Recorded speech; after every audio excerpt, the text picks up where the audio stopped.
Welcome to 28.5, where we explore a unique and authentic perspective on the women's game, break down upcoming matchups, and discuss the latest news and trends in women's basketball. We are your hosts. I'm Sydney Storey, and I played at the University of Tennessee under Pat Summitt.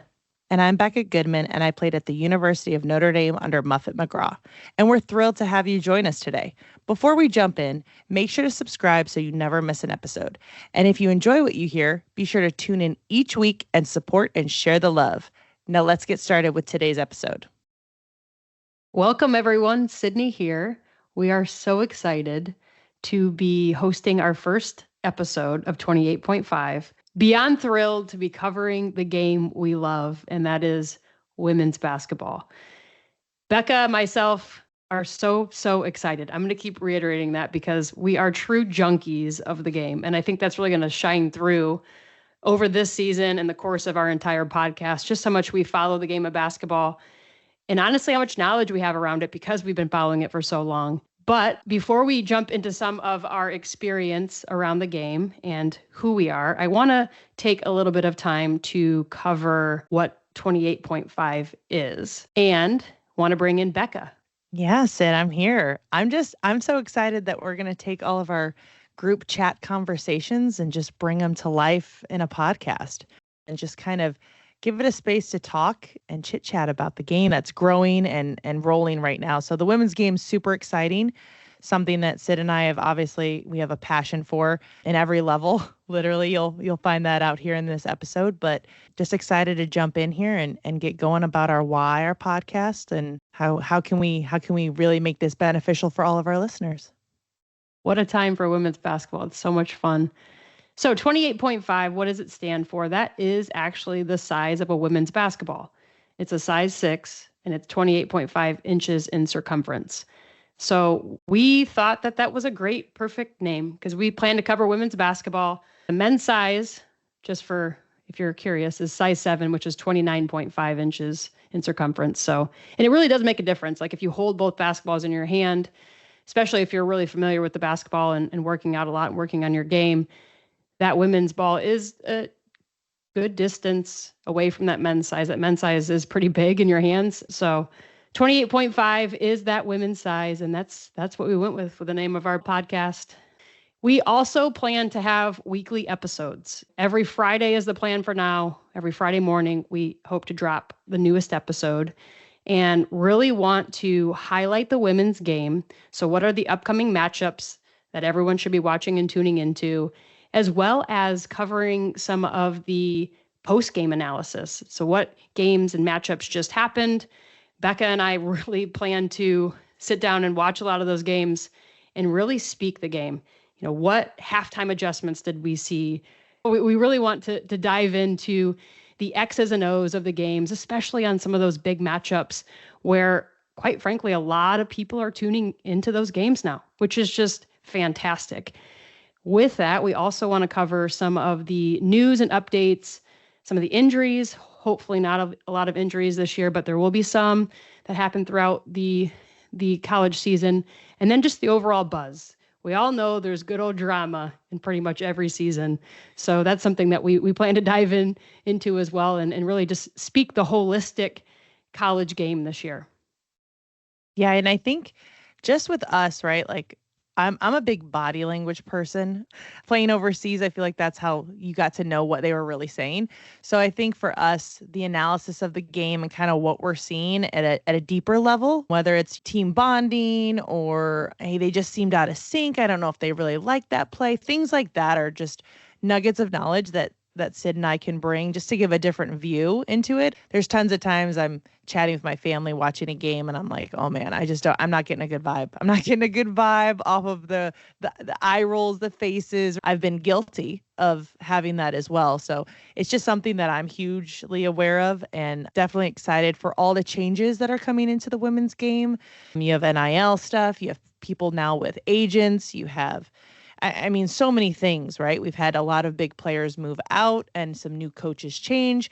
So it's just going to be a lot of information that we're excited to talk about and just dig into to get reactions and see where we go.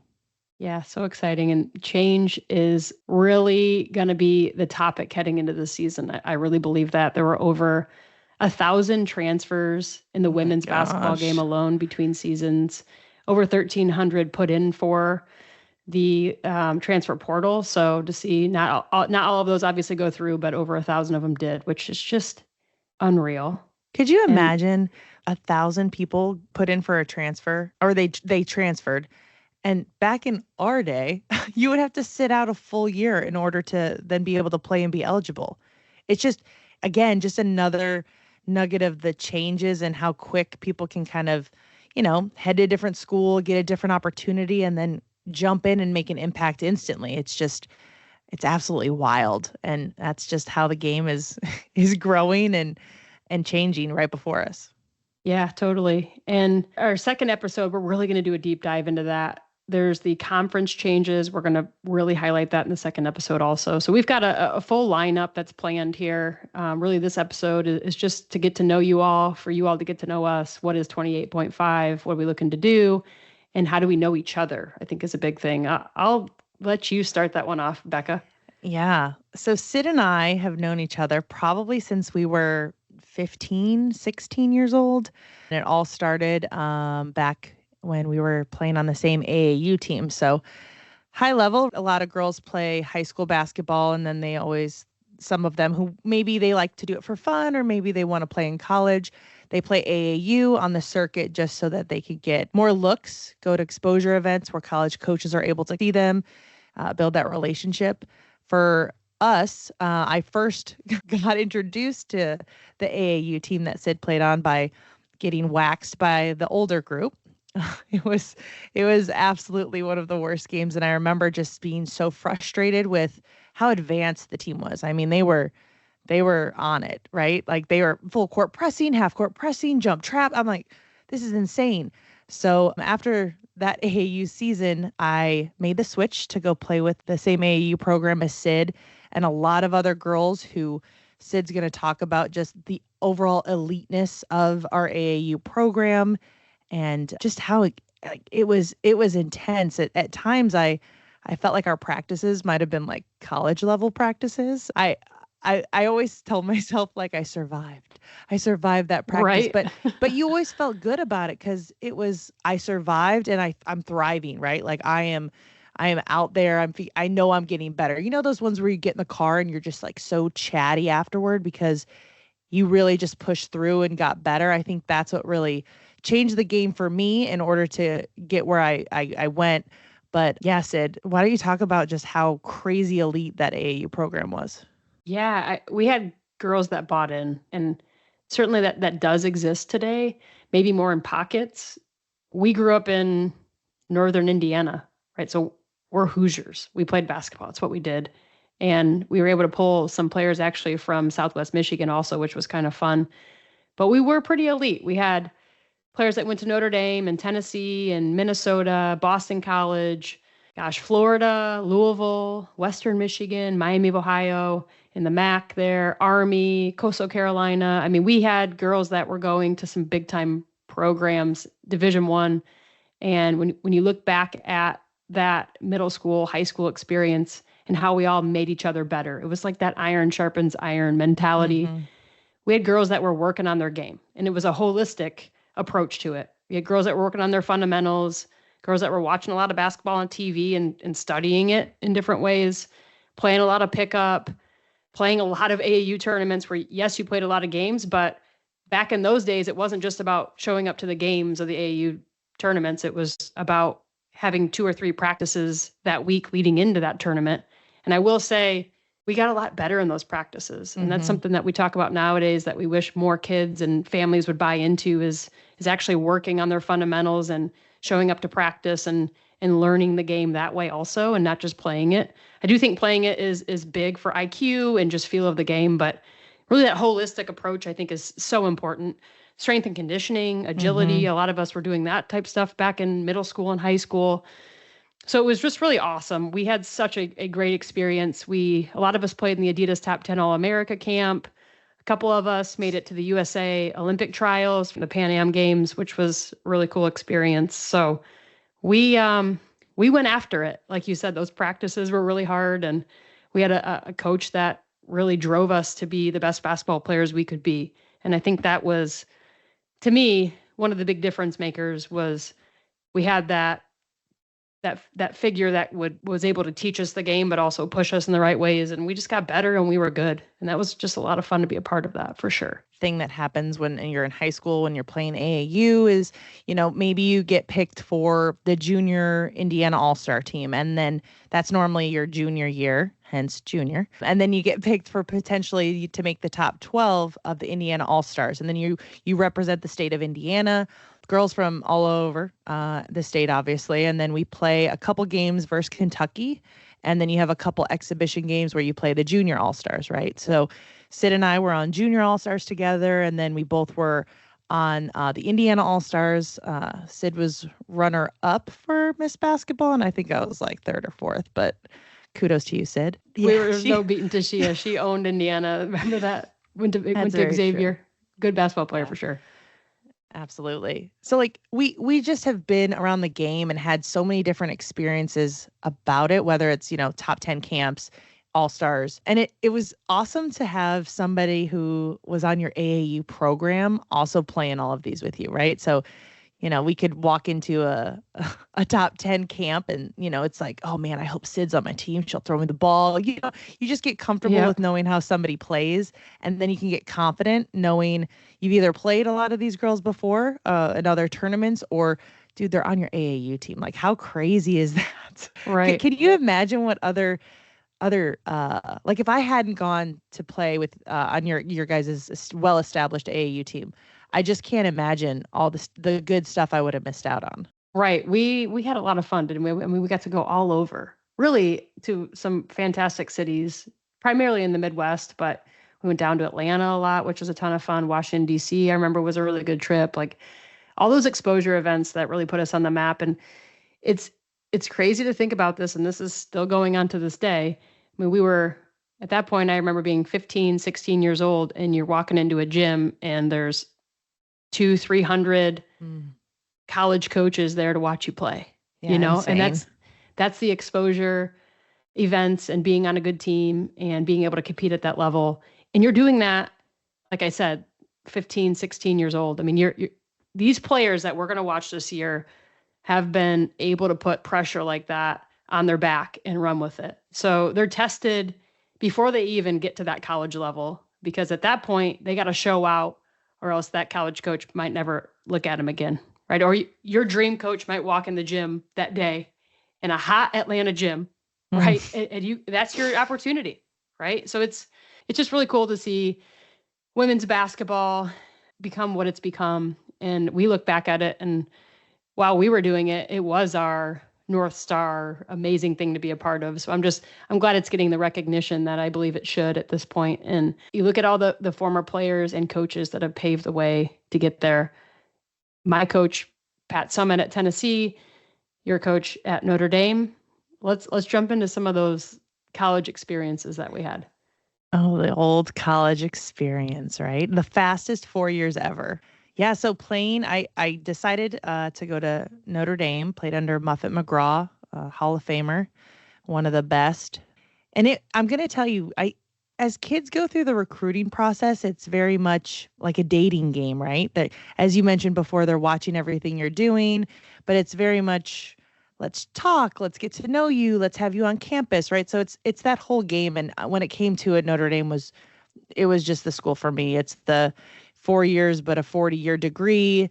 It was the atmosphere. It was it was just like majestic to step on campus. And I grew up and I watched Ruth Riley and Niele Ivey win the national championship. So for me, it was awesome. But it wasn't all roses, right? Freshman year, you're very much a freshman. You're learning the game. You're learning the importance of being efficient. I will say that's kind of like my favorite word even now is I got to be efficient in everything I do. It can be like whether I'm at the grocery store shopping, what's the most efficient route? It's crazy, but it's something Becca, that's just been I drive my in. husband nuts with the grocery store. I'm like, I refuse to go. We use Shipt. or some of those delivery, because Yeah. it drives me nuts. Like I walk in with a list and I know exactly where I want to go to get, and I'm efficient, I'm fast, especially if I have kids with me. And then I wait in line at the checkout and I'm like, man, this is killing me. This is cutting into my time here. Yeah, there it is. So go ahead. Sorry, I had to interrupt on that one. No, I love it. I love it. So, I got to play college ball with one of our former AAU teammates, Melissa Leckleitner, who Sid played high school ball with. Definitely, obviously, one of my favorite people, point guard. I'm a post player, but also just friend, right? Like, as we're talking about all of this, it's just crazy to see how we gelled in AAU. And then we ended up, some people played against each other in college, but also like how we're friends now. Like, everybody we mentioned and where they went to school above us, above or earlier in the episode, we still talk to. We still can text when people are in town. Hey, let's meet up. It's exactly as if we're back in the AAU days. It's crazy. But college was tough, right? Balancing the school load, balancing how do I get playing time. I think that was my hardest situation was my freshman year, just trying to understand practice matters. Every practice matters. Every part of practice matters. I used to watch practice film with Coach McGraw where she would highlight a few things. And a piece of information that I still bring with me to this day is film is data, and data doesn't lie, right? You get to watch yourself, what you're doing. Is that max effort? Are you giving it your all? Did you pay attention here?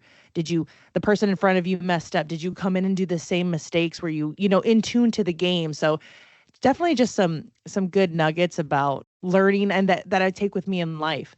I got player or most improved player 2 years in a row, Sid. I tried to straighten out here and provide a little something, but it's just crazy that the game as a whole is really how you prepare for it, right? You talked a bit about fundamentals, and I'm just going to say I was probably recruited as a wing, like a 2-3, which is crazy. But my freshman year, I was a post player. I was a 5, and I wasn't allowed to dribble because I wasn't very good at it. Then my sophomore year, I was a 3-point shooter. I moved out to play the 3. Then my junior year, I went back as more of like a stretch 4-5, and then the same thing my senior year. So it's just the more versatile you can be and understand the game, the more opportunities you have to make a difference and an impact in it as you're going through it. What about you, Sid? Talk a little bit about your college career, and then I think when we're done, we can talk about the ending of our careers. Yeah. So I played at the University of Tennessee with Pat Summitt all 4 years, which was hands down one of the best experiences of my life.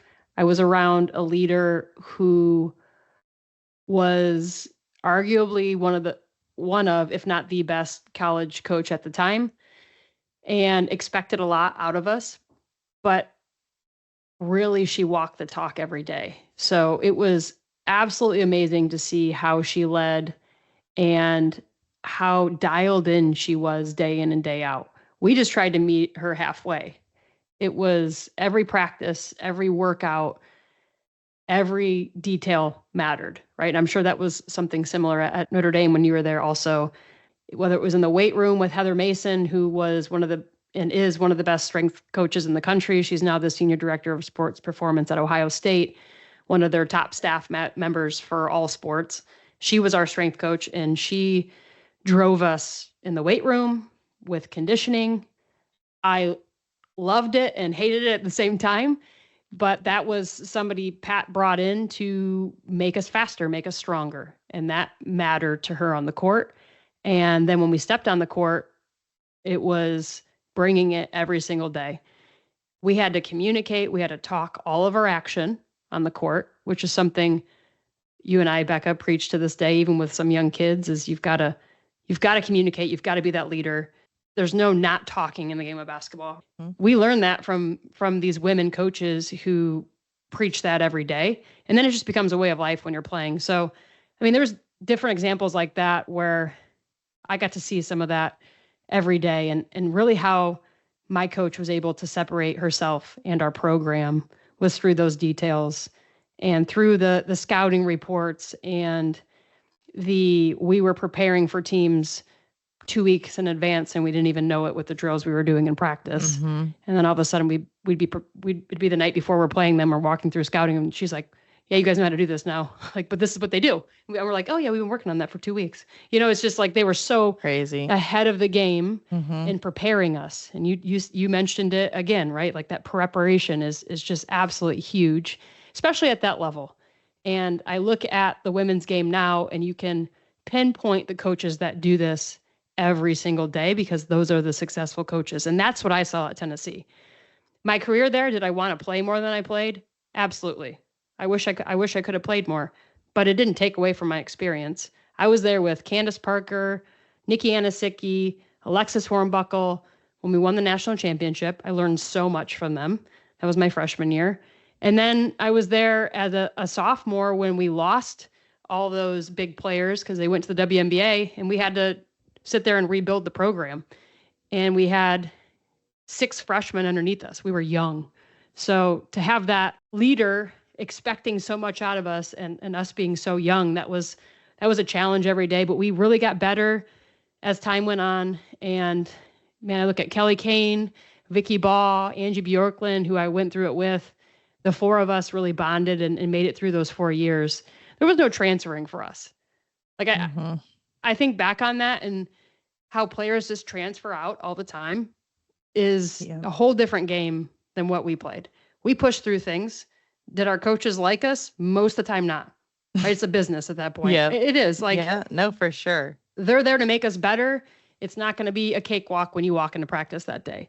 And I don't know if the younger generation understands that or if they're really just after the NIL and the fame for themselves. For me, it was, how do I walk in every day, make myself better, make my teammates better, do my part? That was in the back of my mind every day, is like, I'm going to give it my full effort today. And like I said, I'm just trying to meet Pat and our coaches halfway because that was their life. It was honestly their life. And I look at some of the coaches now and I can relate. Like I watching Dawn Staley all year last year, watching her in the Final Four, they got down in the national championship game and she didn't even get off the bench. Calm, cool, collected. Mm-hmm. At that point, she had instilled all those principles in her players, and she trusted in her team that they would make a run and get right back in the game, and they did. And I'm looking at that, and I'm like, that's a seasoned coach right there that gets it. Yeah. And that's what I got to see every day at Tennessee, which was such an awesome experience. And I'm so grateful for it because I approach my life differently. I approach my career differently. I want to be a leader. I know what leadership takes. I can be a servant leader. I can be a leader that, maybe needs to get out in front and be a little bit more stern, but that's kind of what it takes. You've got to be able to step up, let your voice be heard, and really follow your passion and what you're believing. And that's the stuff that Pat did every day. And I was so grateful for her and that experience and for my time at Tennessee. I mean, for me, like I mentioned, we grew up in Northern Indiana. I went down to Knoxville, Tennessee. Here I was, and I'm in a whole different culture at 18 years old, and being forced to figure things out on my own was just a great experience, hard at times, but something that I'm super grateful for. And I was able to coach after that and at the high school level for 5 years. And when we won the state championship, when I was coaching at South Bend St. Joe, I dedicated it to Pat because I wouldn't have won a state championship as a coach if I hadn't learned the game of basketball under Pat Summitt for 4 years. No way. I mean, I was running her offenses, her defenses. Why would I not? I got to learn the game from one of the best to ever do it and one of the best female leaders in the game of basketball, which was just an amazing experience. So miss her to this day. Really tragic and sad that she's not with us, but wow, does her spirit and legacy live on. Yeah, and I think a lot of coaches, right, even to have Coach McGraw, she's retired now, just the game has changed so much. We have a new coach at Iowa, the great Jan Jensen, stepping in. We're going to talk later on in our episodes just about, the Caitlin Clark effect and kind of where do we go from here. So Sid, obviously we were both coached by Hall of Fame coaches who, tons of knowledge that shared the game. And I think from this, just what we've talked about, right? I learned a ton from Coach McGraw. You have a ton of knowledge and information just about the game and IQ from Coach Summit as well.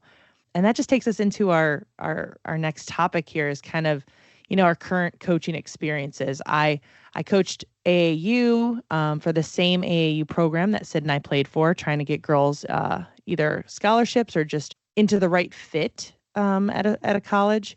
All divisions.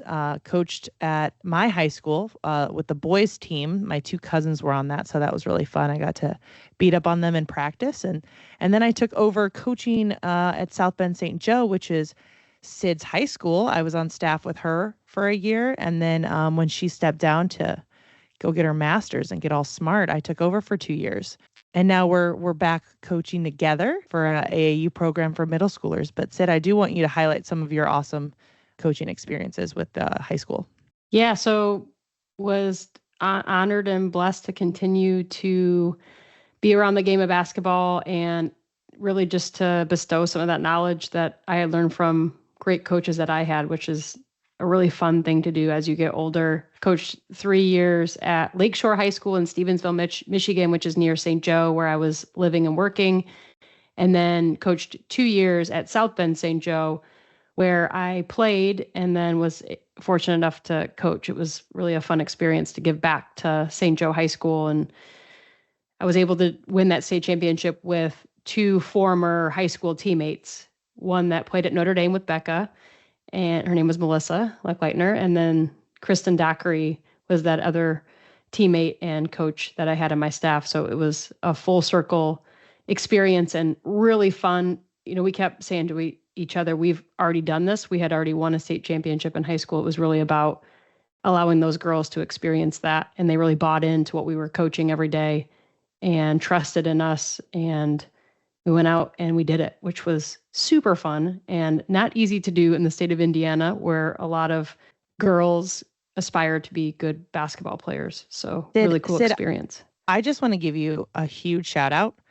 Sydney Smallbone, Storey now, won a state championship playing in high school, won a national championship playing in college, and then won a state championship at her old high school that she was the head coach at. Like, that's insane. You have to be like one of one, aren't you? Yeah. I think you are. Yeah, it was I don't know. I was blessed to have I'm not just saying this to be humble or whatever. I really had awesome teammates and I was able to confide in them and vice versa. And so I think that really wasn't just me by any means. So it was awesome experiences, and it's fun to buy into something and actually have it pay off, because that doesn't always happen. And that happened for me 3 times, which was really cool. So, and then Becca, we still coach. What are we doing right now? Dude, we are still coaching. We got the gang back together, and we first started with clinics. We did some free clinics for some kids up in Southwest Michigan. We're working with another one of our amazing former AAU teammates that we love more than life. And we started with clinics, then we did one team. And then last year we really dug in. We had 2 teams that Sid and I were coaching. We have another amazing woman that helps us. Her name is Anna.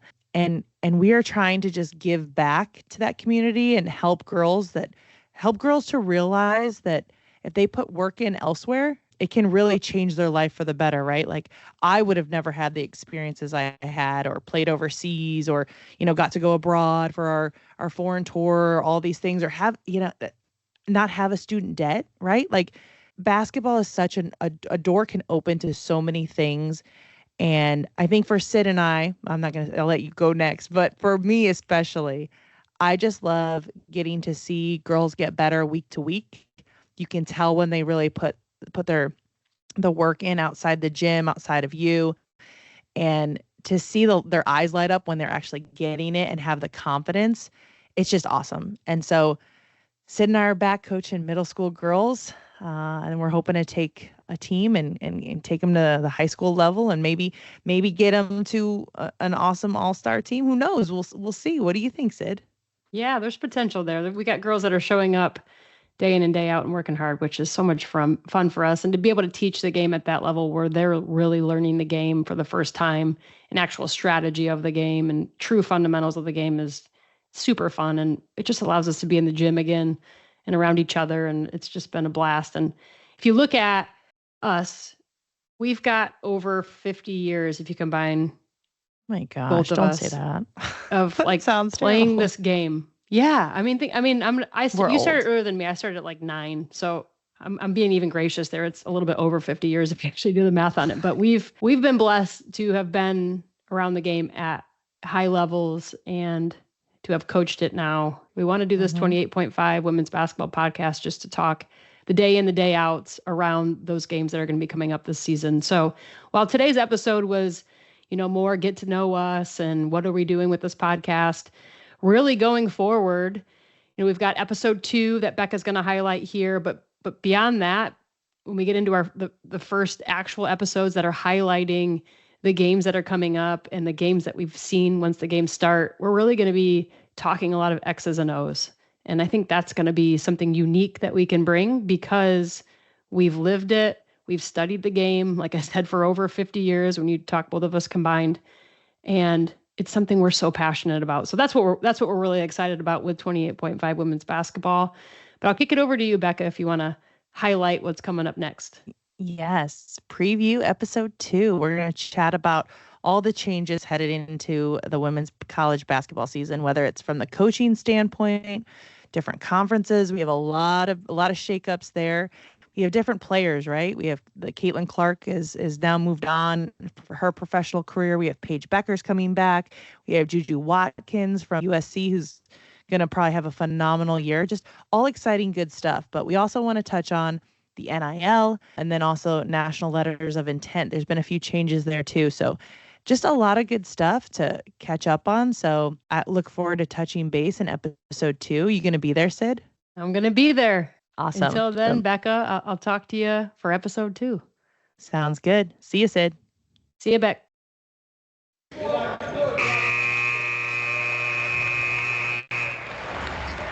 That's the 28.5 final buzzer for today's episode. Don't forget to hit follow on your preferred podcast platforms to catch every play-by-play. New episodes drop each week throughout the season.